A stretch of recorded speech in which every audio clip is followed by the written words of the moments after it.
Hey friends, my name is Steve Guttenberg. This is the Audiophiliac Daily Show, and today it's all about the JBL HDI-1600 stand mount speaker.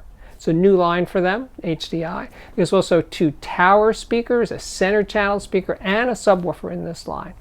I opted for the stand mount. I like stand mount speakers, more apartment friendly, and I'm an apartment kind of guy.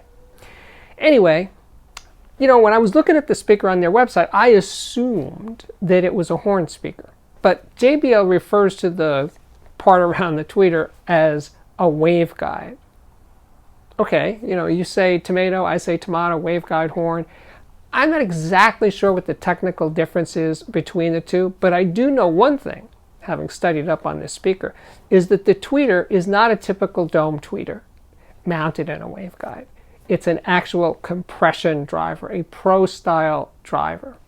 And when you look down the horn, I'm showing it to you now, you see this cute little conical phase plug down there, right in the throat of the horn. Instead of it being just a hole, a round hole, it's actually got these contours to it that are there, I believe, to reduce horn, or in this case, waveguide coloration. This speaker, I'm going to cut to the chase, and one of the most important things about the sound of the 1600 speaker is it doesn't sound like a horn. Absolutely zero horn effect, coloration, any of those things you associate with the sound of horns are not present in the JBL HDI 1600 speaker. I was ready for it, and I like horns, so I don't have any problems with the sound of horn speakers, but this one doesn't sound like one.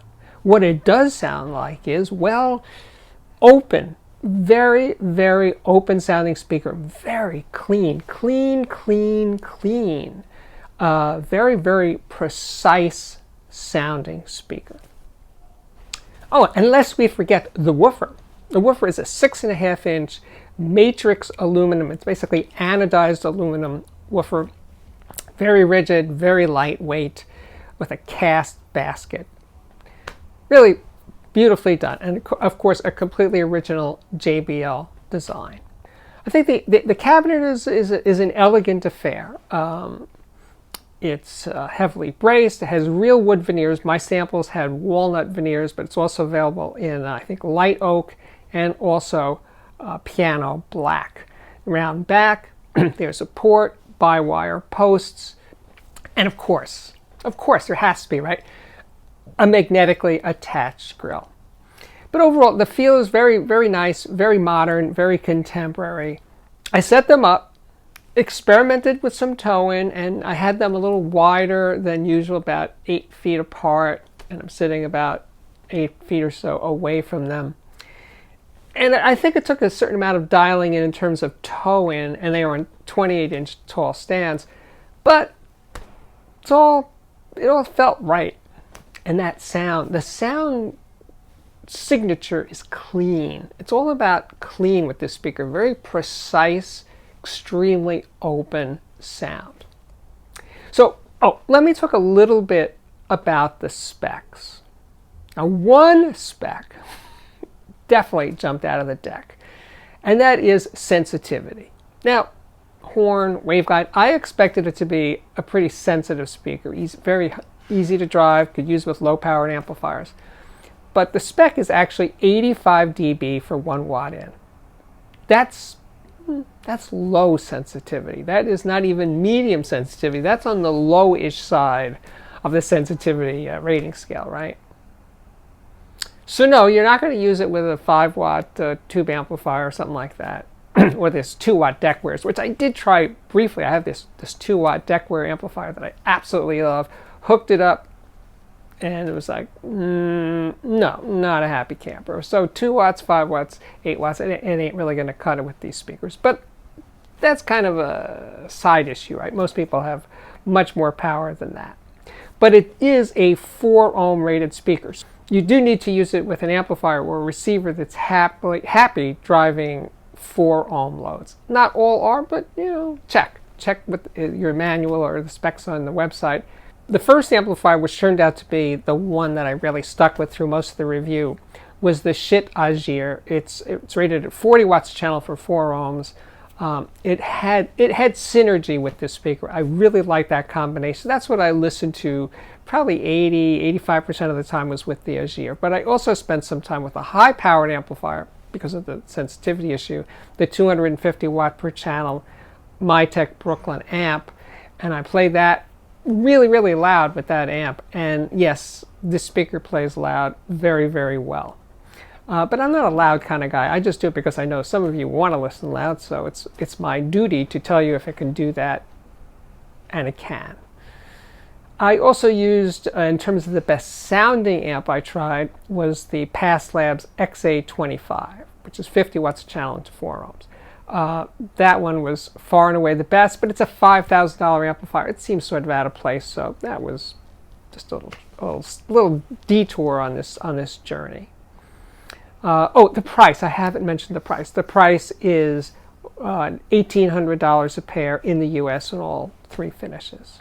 As for my listening sessions, I spent a lot of time listening to jazz of various types because, well, I'm in the mood lately for that, but also because jazz has more nuance to the sound. There's more levels to it than rock or other types of very loud music. So I was kind of in that groove. And the first disc I played was this one, Holly Hunter Trio.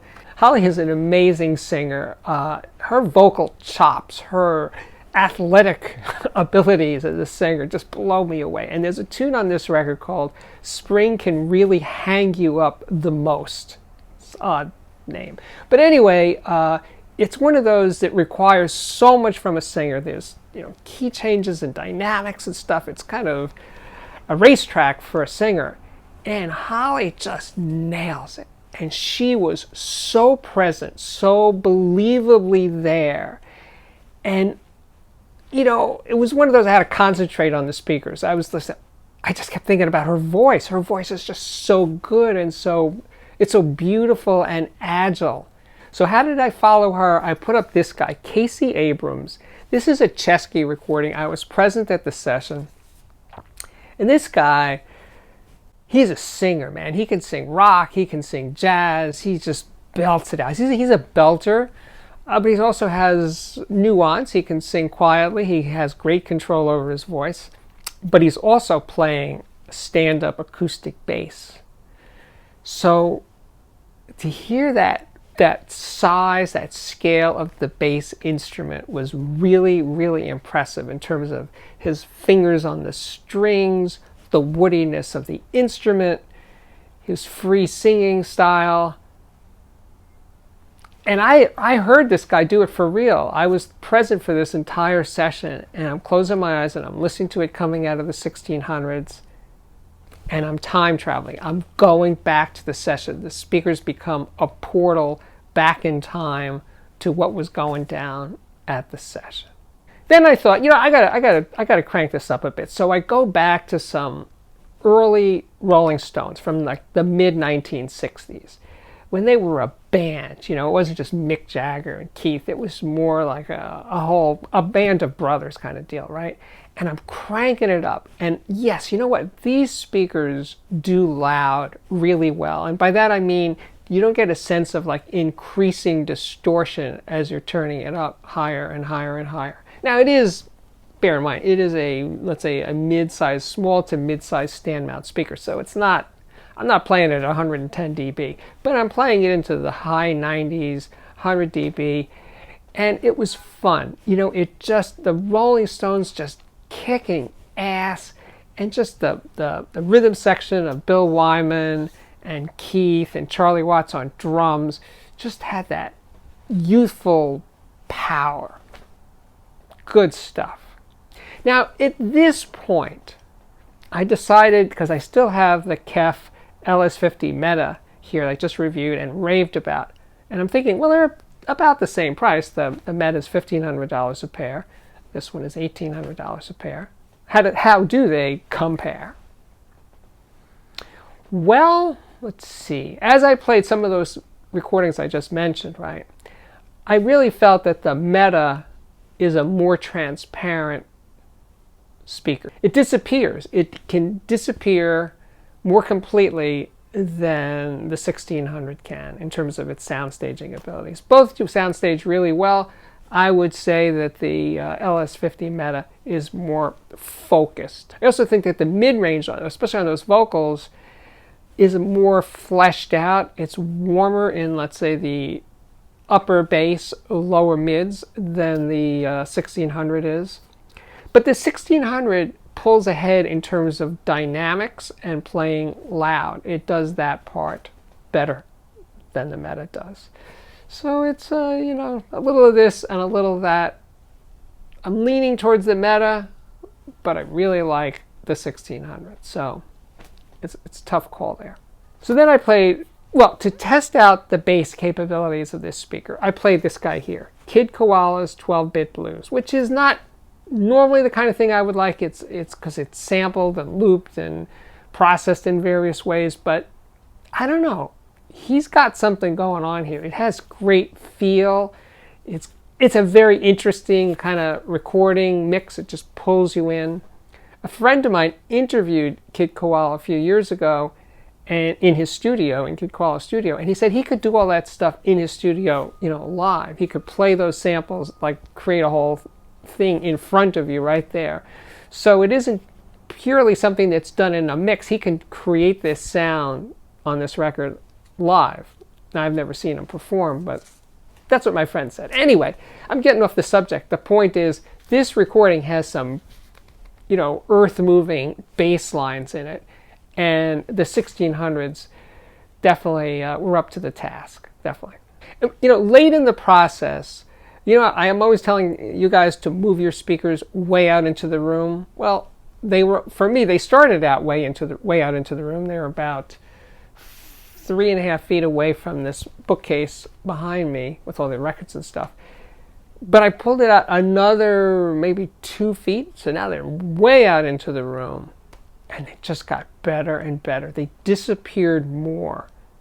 The further out they get, this is true for a lot of speakers, and it's certainly true for this one, but just startlingly so with the 1600. Just take care placing these speakers. Take care placing any speakers. I'm urging you once again, I can't help myself. Please try moving your speakers out from the wall. Whatever they are right now, give them another foot or so. See what happens. Even if you can't leave them there, just try it.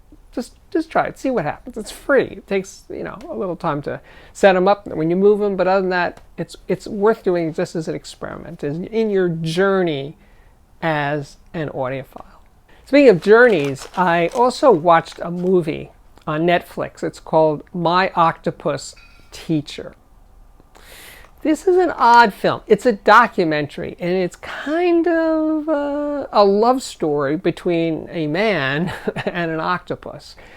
It's kind of weird, but it's a serious movie. It's a beautifully shot movie. It's mostly underwater.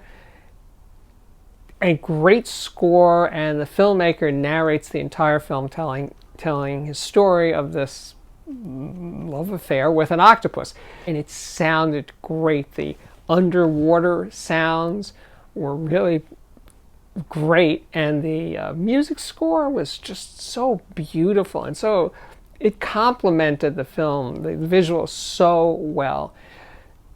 So yes, these speakers will work as 2-channel home theater speakers. If you want to feel the rumble, of course, you're going to want to add a subwoofer.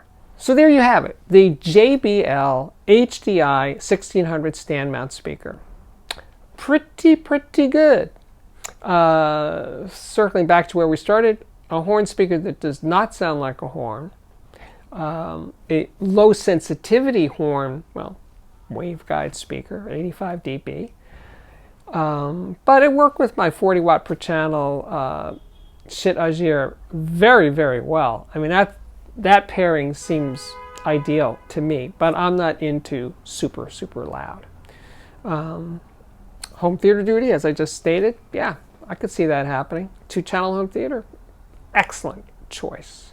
My name is Steve Guttenberg. This is the Audiophiliac Daily Show. If you like it, please subscribe to this YouTube channel. And if you already have, thank you. Thank you for being there. I really do appreciate your support.